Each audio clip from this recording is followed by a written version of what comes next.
when you start out with these large paintings, first of all, you will be more tempted to put so much detail into it because you have so much canvas to cover. But it's so much more important to simplify a scene than elaborating on it.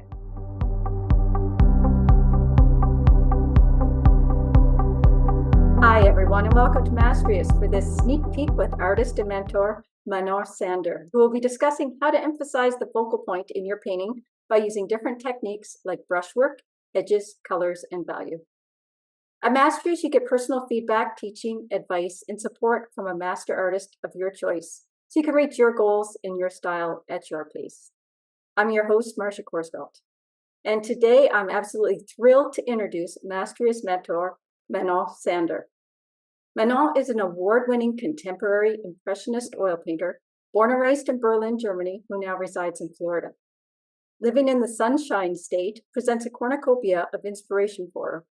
However, more important than the subject matter itself is Manon's goal to capture the effects of light on a subject and the feeling it evokes, expressing it through interesting patterns, luminous color, and juicy brushstrokes. Manon participates in invitational and juried plein air art events and exhibits frequently in juried shows. Her award-winning works are in private collections on 3 continents and have been selected for publications such as American Art Collector, Plein Air Magazine, Southwest Art Magazine, and the cover of Modern Impressionist Magazine and Fine Art Connoisseur. Manon feels passionately about passing on her knowledge and is a sought-after instructor teaching plein air and studio classes and workshops. Her favorite part of being an artist is hosting artist retreats abroad in some of the most beautiful and inspiring locations. Manon has been repeatedly invited to be on the faculty of one of the premier plein air conventions in the nation, Plein Air South, and was accepted as an out-of-state member of the California Art Club. The National Oil and Acrylic Painter Society, the American Society of Marine Artists, and Laguana Plein Air Painter Society recognized Manon's work by awarding her signature status. Last but not least, Manon mentors aspiring artists from 30 countries through Mastrius. I'm really excited to dive in, Manon, and it's so nice to meet you. Enjoying the video? Don't forget to like, subscribe, and click the bell to be notified when new Mastrius videos are added. Oh, I'm excited too, Marcia. Thank you so much for the introduction. Also, thank you for taking time out of your busy day to host this little get-together today. I'm very excited to show our viewers a couple of little tricks today. Excellent. I consider myself an impressionist painter, which means I use the photo, or when I paint from life, my still life setup or my landscape that I'm looking at, purely as a reference, as the spark for me wanting to make a painting. At the same time, I'm always very aware of what the painting is about and what my focal point is. I think the first question you ask yourself before you paint a painting is, what makes me want to paint the scene? And it's kind of tricky not to lose sight of that later on in the painting, because I always compare painting to a 3-ring circus. There's so many different things we have to think about, to take into consideration when we work as a representational artist. Even abstract artists have to keep a couple of things in mind because they still aim to move the viewer's eye around in their painting. So sometimes it helps if you write down what your painting is about.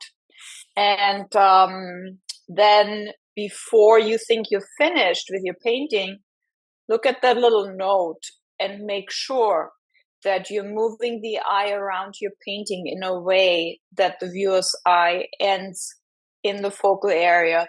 Then maybe jumps around a little bit again, but then ends up in the focal area again without being carried right out of the painting. So I'm going to show you a picture real quickly about my reference photo. So here's my scene. I cropped it a little bit. And I was thinking, first, I love the color pink. So first I thought, I'm going to make it all about that little pink azalea bush here. But then I'm like, as humans, we're always so intrigued by anything that's man-made. So I think a better focal point would actually be the swing. And I have to say that this picture already makes my job easy because I have so much contrast in value where the swing is, because I have those nice darks behind the swing. All of this is in the shadow. I have this dark blue, I don't know if that's a grill cover or something behind this part, the lit up part of the armrest of the swing. And already naturally, I have so much contrast, and our eye is always drawn to contrast. So that's what you want to make sure you have around your focal point.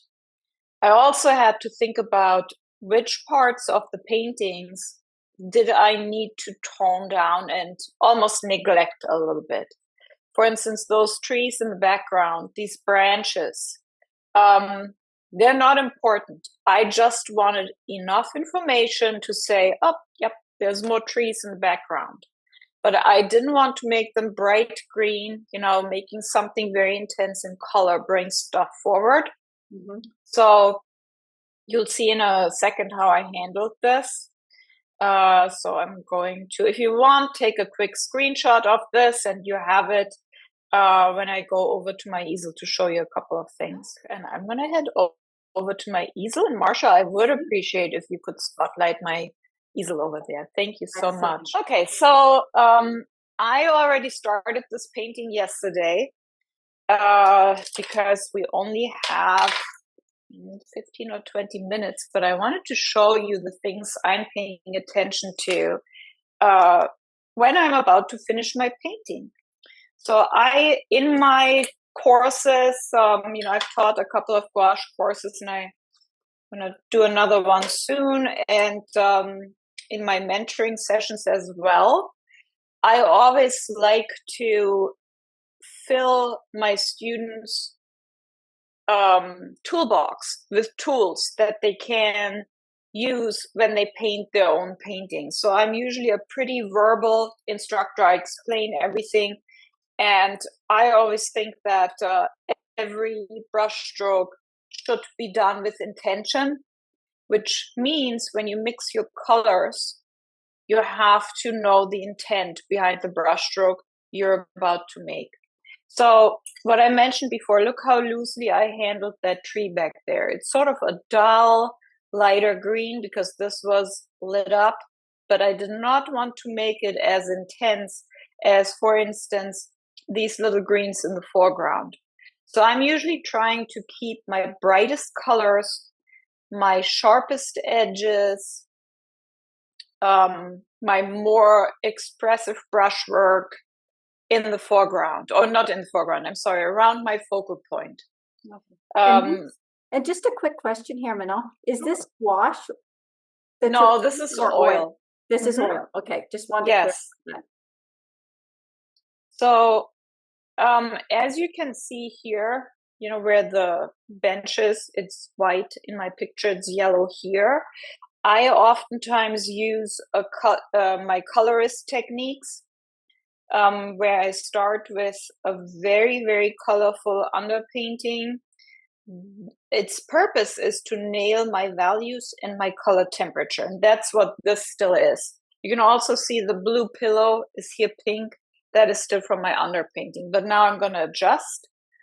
And actually, I'm going to make it look more like white in the sunlight. A little bit of that yellow is going to peek through and give it that nice warmth that sunlight can create. See how this is already brightening it? And I have to say, I love those background trees. What you did. Oh, thank you. Yeah, I sometimes I recommend to my students to go into Canva and blur the photograph they're working from, just so that they can't get carried away by detail. Well, that's an excellent idea. I like that. Yes.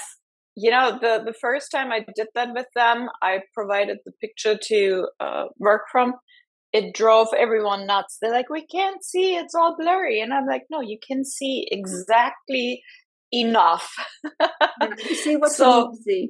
yes, exactly. You know, I just want the big shapes. So here, this is ideal here because I have this dark dull color and this dark dull color next to my lightest light right here. And I'm going to leave the edge nice and crisp. Back here, everything is sort of softened in order to not draw too much attention. So I'm going to mix myself a color for that blue pillow. It's sort of faded. It's not very intense. So when I mix color, I always ask myself certain questions that will inform my color mixing, because so I work with a split primary palette plus a couple of fun colors. Here, I'll show you my palette real quickly. I'm sorry, usually I have a vertical palette so you can actually see what I'm mixing. Looks a little messy. So I have a warm and a cool of my primaries. And then, you know, I always play around with some other fun colors that I throw in, but my basic palette is just the primaries in a warm and a cool version of that. Okay, so here's this part of the pillow. It's very bleached out. By adding a little bit of pink into my blue and my white, I got that warmth that I wanted. So I'm going to mix myself another color, another sort of dull bluish color for the shadow area in here, because that color was still a little bit too intense. I'd rather have the intensity in my red pillow that I will probably emphasize to really make it pop. Yeah. So the top of it is also a little bit bleached out from the sun.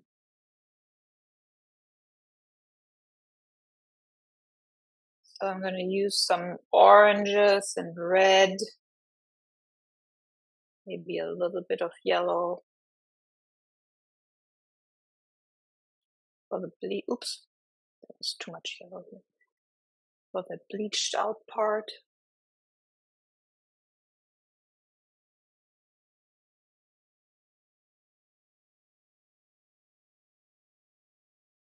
And then I'm going to go for really, really nice, bright red.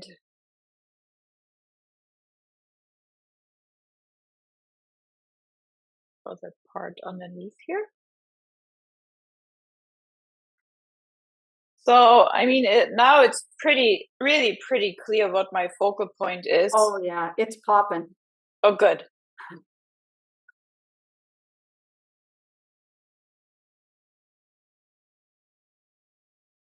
Yeah, I love color. And I would say my style used to be even more colorful, but then I started to learn and appreciate how I could use saturation. There's a lot to be said about beautiful grays. And I think if you really want to make a color pop, then it's nice to have some less saturated colors surrounding it. Because colors, they will influence each other when you put them next to one another. So I need a good little shadow right in here.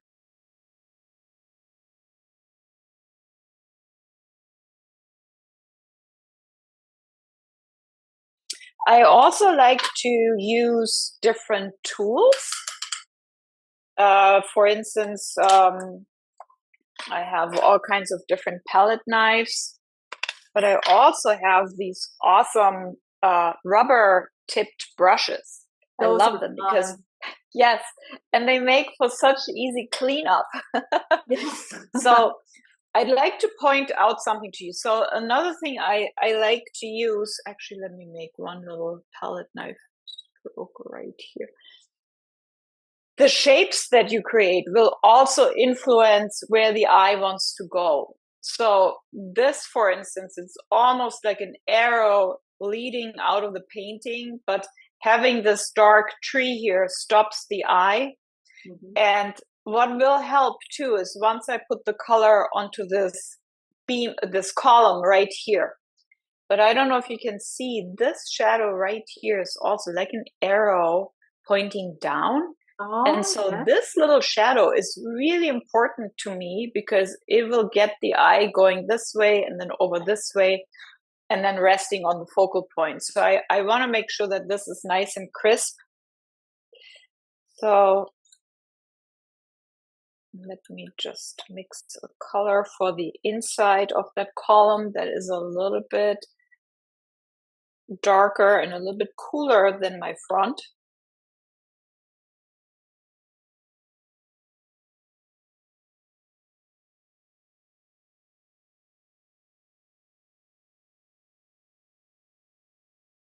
And using a palette knife for something like that will give you automatically a soft edge on the right because you can't make a perfect palette knife stroke.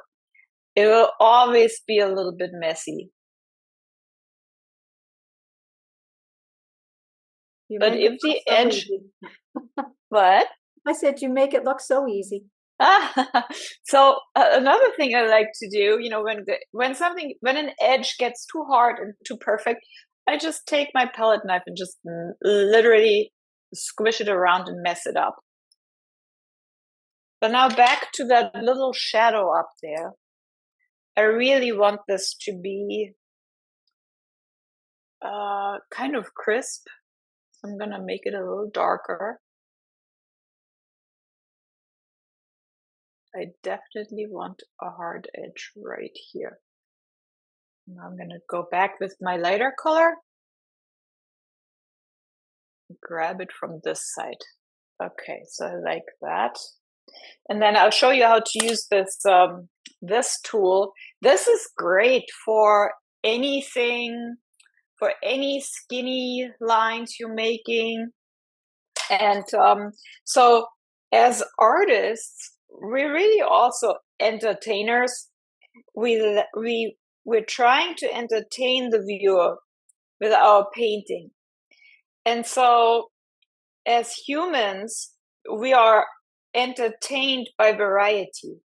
So the more variety you have in your painting in regards to values, to colors, to color saturation, temperature, brush strokes, all the elements of design, the more entertaining it is for your viewer, and the longer they're going to stand in front of your painting and look at it. So I loaded my rubber tip brush, and then I just go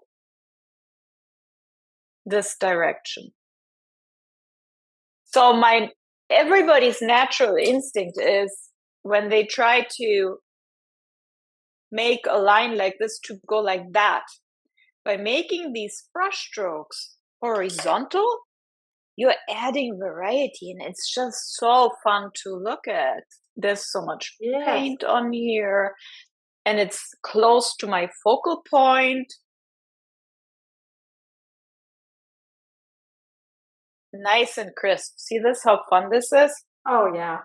And of course, you have less control over this, so if it does get a little messy in one area, just take that palette knife and just go over it again.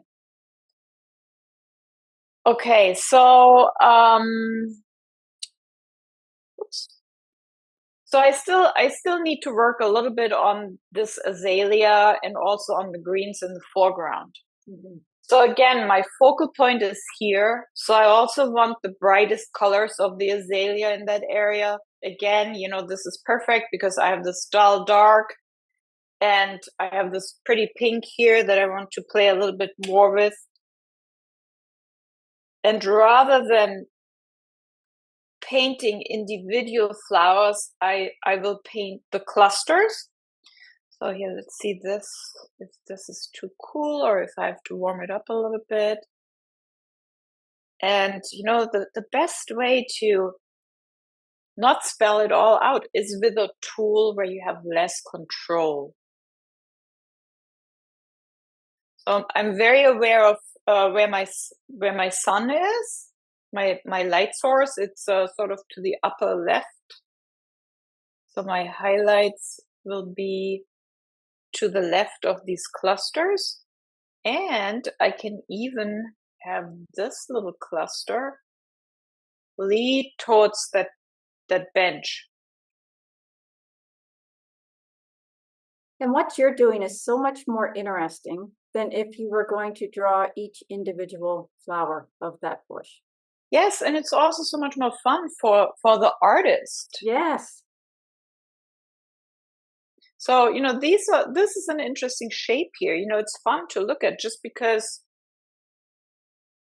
it's interesting. I'm going to pop a couple of brush strokes in here. Palette knife strokes, I should say.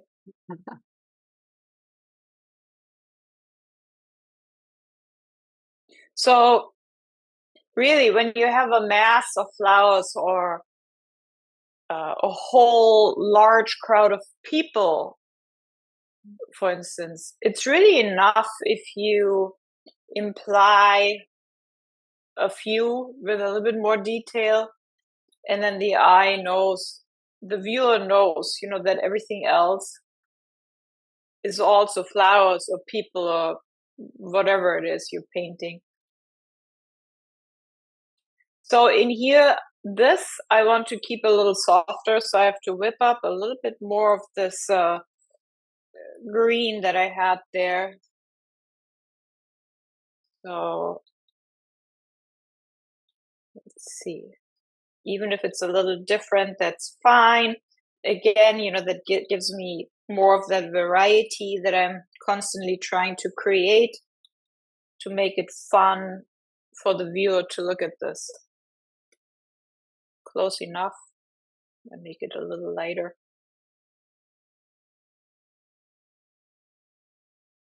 And then I will literally smush around a little bit. I don't want that azalea bush to look pasted on.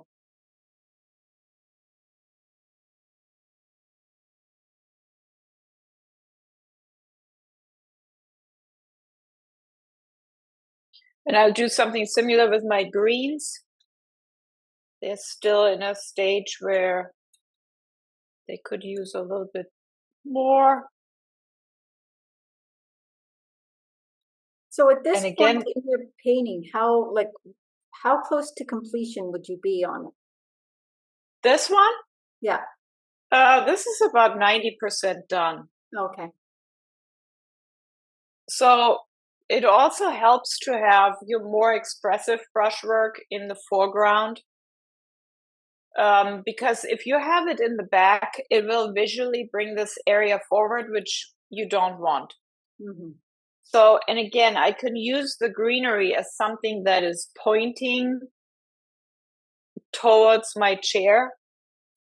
I can have, I don't know, I can make up some grass, maybe a blade of grass or something here. See this pointing up? Yeah. So I know these are ferns, but does it add to the story if I'm being so descriptive that my viewer knows, oh, it's ferns? No, it doesn't matter. So I oftentimes ask myself, if I leave it out, will an essential part be missing? Or if I put it in, is it important to my story? And 90% of the time the answer is no. So now I'm going even more intense, and I'm just going to put a little bit of intensity right around my focal point here. I love that green. Thank you. Yeah. Oh, lime green. I love it. See how much more intense this is compared to the stuff in the background? Oh, yeah. So I oftentimes paint background trees that are far away, almost a purple, maybe with just a tiny little hint of green. And I see a lot of fledgling artists who will make the background trees very, very intense. And they're like, well, but they're green. And I'm like, not compared to stuff in the foreground. So I think an essential skill to develop as artist is observation skills, where you compare the same animal but in different areas. So, I always recommend make a small hole or use a palette knife that already has a built-in little hole, and then look at your scene and look at the greens in the foreground through the little hole, and then move it back and look through. And that's when you see that those background trees are so much duller and so much more violet than the foreground. Always compare one thing to another. I think that's so important. What's not important is those little things here on the side of. Yes. Yep. So I'm not even going to bother with it. So I do a lot of plein air work, and I can't be bothered with little details like that. I do want to put the chains in. And again, I'm using a palette knife for that. Let me just find my other one. This one. I really like, this is a 2-inch diamond shaped palette knife, and this is a 1-inch diamond shaped palette knife. I love this for color mixing. But to make straight lines, for instance, I live in Florida by the coast, and so I oftentimes find myself painting boats and things like that. And then you have to put all those masks and things on. And that's really easy with the palette knife. So I'm loading this fine edge of my palette knife. And then I sort of start up here, and I look where that brush stroke has to go. It goes like this.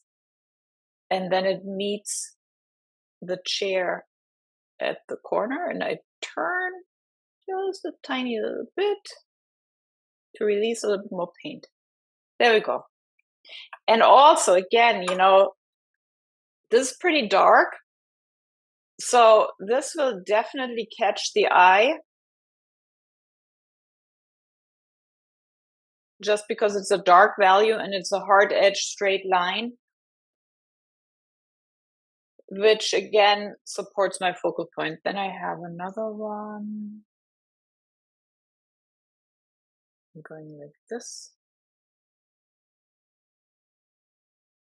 And then part of it is in the light and part of it is in the shadow. So I'm always huge on separating between light and shadow, because that's how you capture the light. So now I'm switching to a lighter color.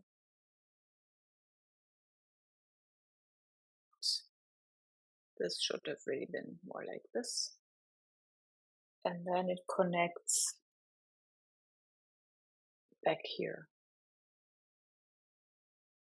So you have to be consistent in your light message, even with something as mundane as these little chains.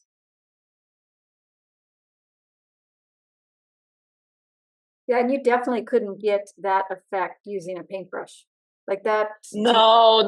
So... maybe with a rigger brush, but it would be hard to do that, because then you get wobbly and you get all slow with your brush stroke, and then you kind of lose it. So there's still a roof back there. This area right here, that is another house. It is a little too warm, so I'm gonna stay nice and light. I'm gonna cool it a little bit.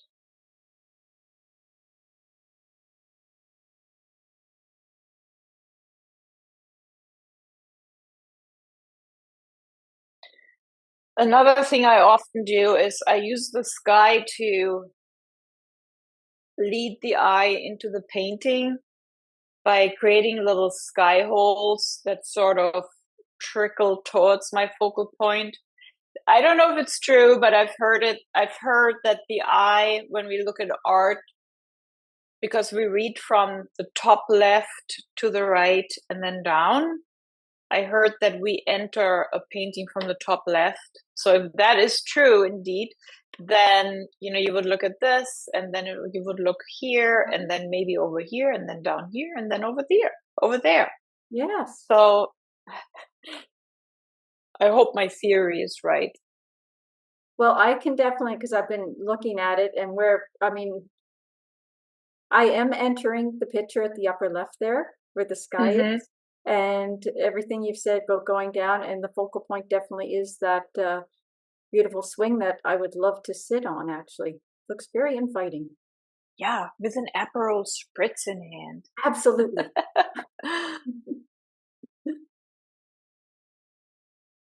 Okay.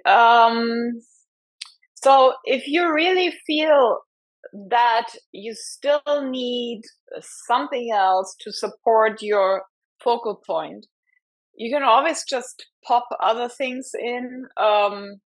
I could, for instance, I just saw that there's trim here that is a little lighter than the shadow color of the building. Yeah, I'm gonna deconstruct this chain for a second because I can't really paint around it.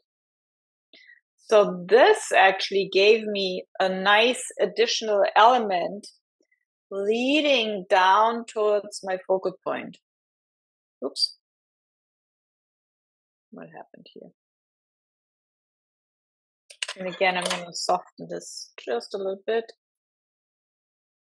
Sometimes it looks more perfect when you make it imperfect, because when you try to make a really, really straight line, it's really hard, and the harder the edge, the more it will show every little imperfection. And by just softening the edge a little bit, that definitely helps to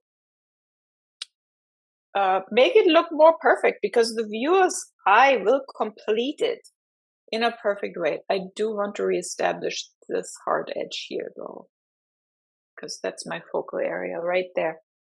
So if you look at this and you're like, oh, I don't know, it still needs a little something to make everyone understand where my focal point is, put a little bit of unexpected color somewhere. Nobody really even needs to know what it is. What you're painting could be a little flower pot or something. There's something standing actually behind that bench, but I could just pop something in here.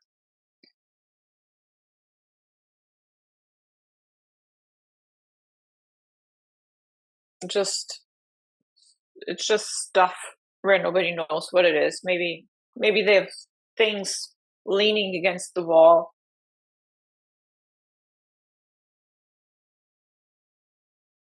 I'm just going to make sure all these edges are nice and soft, because things that are in the shadows, next to other things in the shadow, there will always be soft edges. The hard edges are really more where you have a thing in the light next to a thing in the shadow. So I think, well, I could still pop a couple of little greens maybe in here.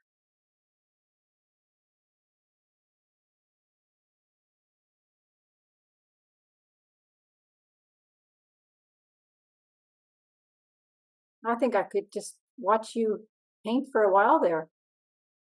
I love to watch other people paint. So this is a pretty hard edge here for something that is further back. So I'm basically in a stage in the painting where I check my edges. Do I have hard edges anywhere where I don't want the eye to linger? So another way of softening an edge is just running your brush over it and just literally messing it up without over blending. I'm not blending, I'm just messing it up. I'm going to pop in one of those little fan palms here.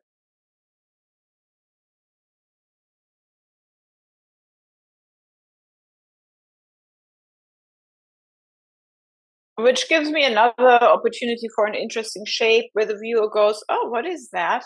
And already, the viewer approaches this and it's close to my focal point. I have to reestablish this chain. Time for that smaller palette knife. There we go. Well, you're inspiring me to go dig out my oil paints now. Oh, yay. Do you usually paint in acrylics? I do. I have a love-hate relationship with oils, but when I watch master artists such as yourself use oils, it always inspires me to pick them up again. Well, but you know what? In acrylics, you can do the same things. But where the things that I do, during the last half hour or so in my painting, you have to do all of that while you paint. So this is a recent acrylic painting I did, a little portrait here, which was so much fun to do with all the, I also used acrylic inks for the drips and acrylic markers for some interesting marks. Yeah. So you can totally do this with acrylics as well, Marsha, and everybody who's watching. You can even do this with gouache. So, or even with watercolor. It's the same principles that apply to this stage of the painting where you just tweak a little bit just to bring across what's important in your painting. I'm going to darken this here just a tiny little bit. And, this pretty much concludes. This is already dry. I think this would be nice if it was a little softer up here.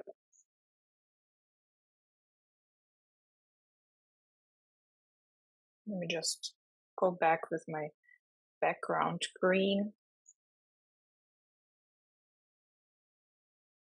And I'm just going to run this over the edge. So now it's almost a lost edge, which actually really helped with that effect of leading the viewer out of the painting. So now you just look there, but then you go into that area right here. So this pretty much concludes this little demo. I always say that 12 times before it's really done. Yeah.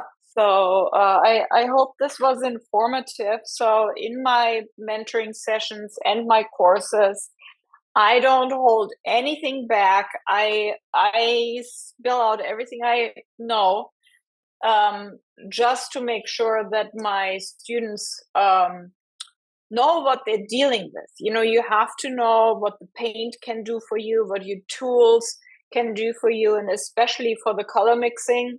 With a split primary palette, you have at least 7 colors on there. But then which blue, which yellow, which red do you use? When do you use it? So I typically dive really deeply into unpacking color mixing so that everybody gets it and that you mix your colors with intention rather than by trial and error. And this is why you are an in-demand mentor at Mastrius. Oh, thank you. I appreciate that. I love to pass on what I know because I feel I'm a little bit part of history when I do that. Painting has traditionally been passed down from person to person.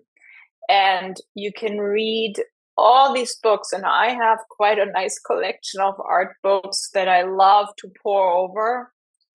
But you know what? Nothing replaces that personal touch when somebody comes up to your easel and takes your brush and shows you a brush stroke or how you can improve your painting. And, now with technology, even when we teach online, we can still do that. And so yeah, I think it's awesome to pass that on to passionate artists. Oh, that's amazing. So I do have one question for you before we close off here. So what's a piece of advice or encouragement that you would give an artist that you wish you had heard when you were starting out? So I think that, I don't even play golf, but I have this golf analogy I tried to play golf, but then I actually tore the cartilage in both my wrists trying to do that. So I gave up on it. But I did get to the point on the driving range where you hit all these balls and, they fly 3 feet. And then you hit that one ball where you get that, and then the swoosh. Yes. And then you send that ball flying. And then one time is enough to make you want to do it again. It makes you hit another 1,000 balls before you hit the ball and you hear the click and the swoosh. So it's kind of like that with painting. In the beginning, you'll have a lot of frisbees before you get a good one. But when you get that good one, you want to do it again.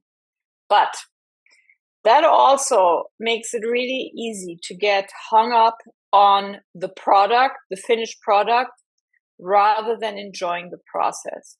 And I think the most important thing is that enjoyment of the process, and to allow yourself to play and allow yourself to make a lot of bad paintings, whatever that means, as long as you learn something every single time. And the best way to do this, rather than getting sucked into relatives commissioning you to paint the dog or whatever, where you have that pressure that the painting has to turn out, do as many little studies as you can. And when I say little, I mean 6x8, 5x7, 8x8, 6x6. Make them tiny, because the little ones you can do fast. And if you do them consistently, set a goal for yourself. Maybe set the goal of doing 10 each month, or 2 each week, or 3 each week. Something that won't make you feel overwhelmed.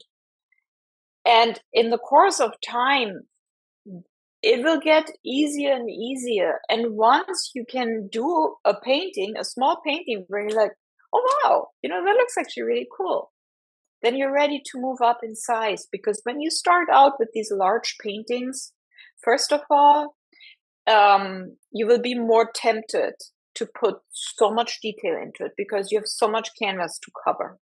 But it's so much more important to simplify a scene than elaborating on it. Because what makes you go across the museum, across the whole room in a large museum to see that one painting that you could already spot from all the way back there?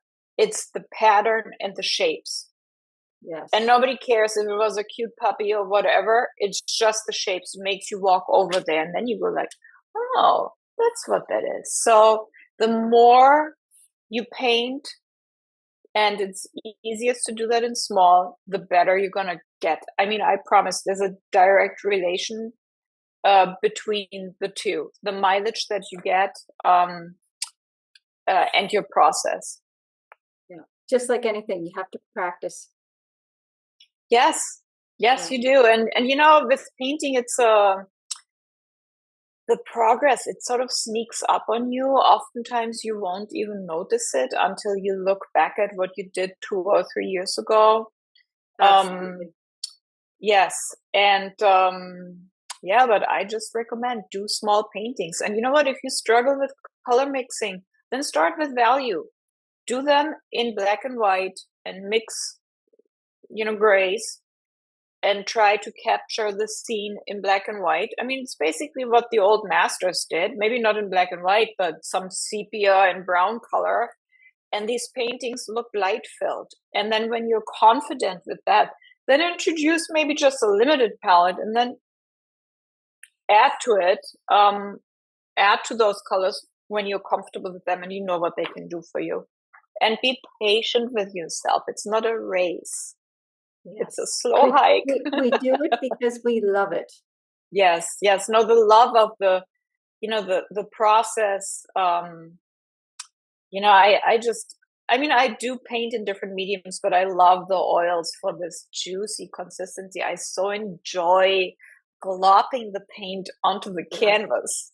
So just have a good time and enjoy yourself. And have some art buddies to share this with. Absolutely. You can find them at Mastrius. Yes. Well, thanks so much for sharing all that with us, Manon, and thanks everyone for watching. If you'd like to learn more about Mastrius, check us out at mastrius.com. Everything we do is live, interactive, and online, so you can get your questions answered in real time and learn exactly what you need to reach your goals, whatever they are. I'm a member at Mastrius, and I absolutely love it. I'm learning, and my skills are growing fast, and the community is extremely supportive. I hope you'll join us. Find out more at mastrius.com.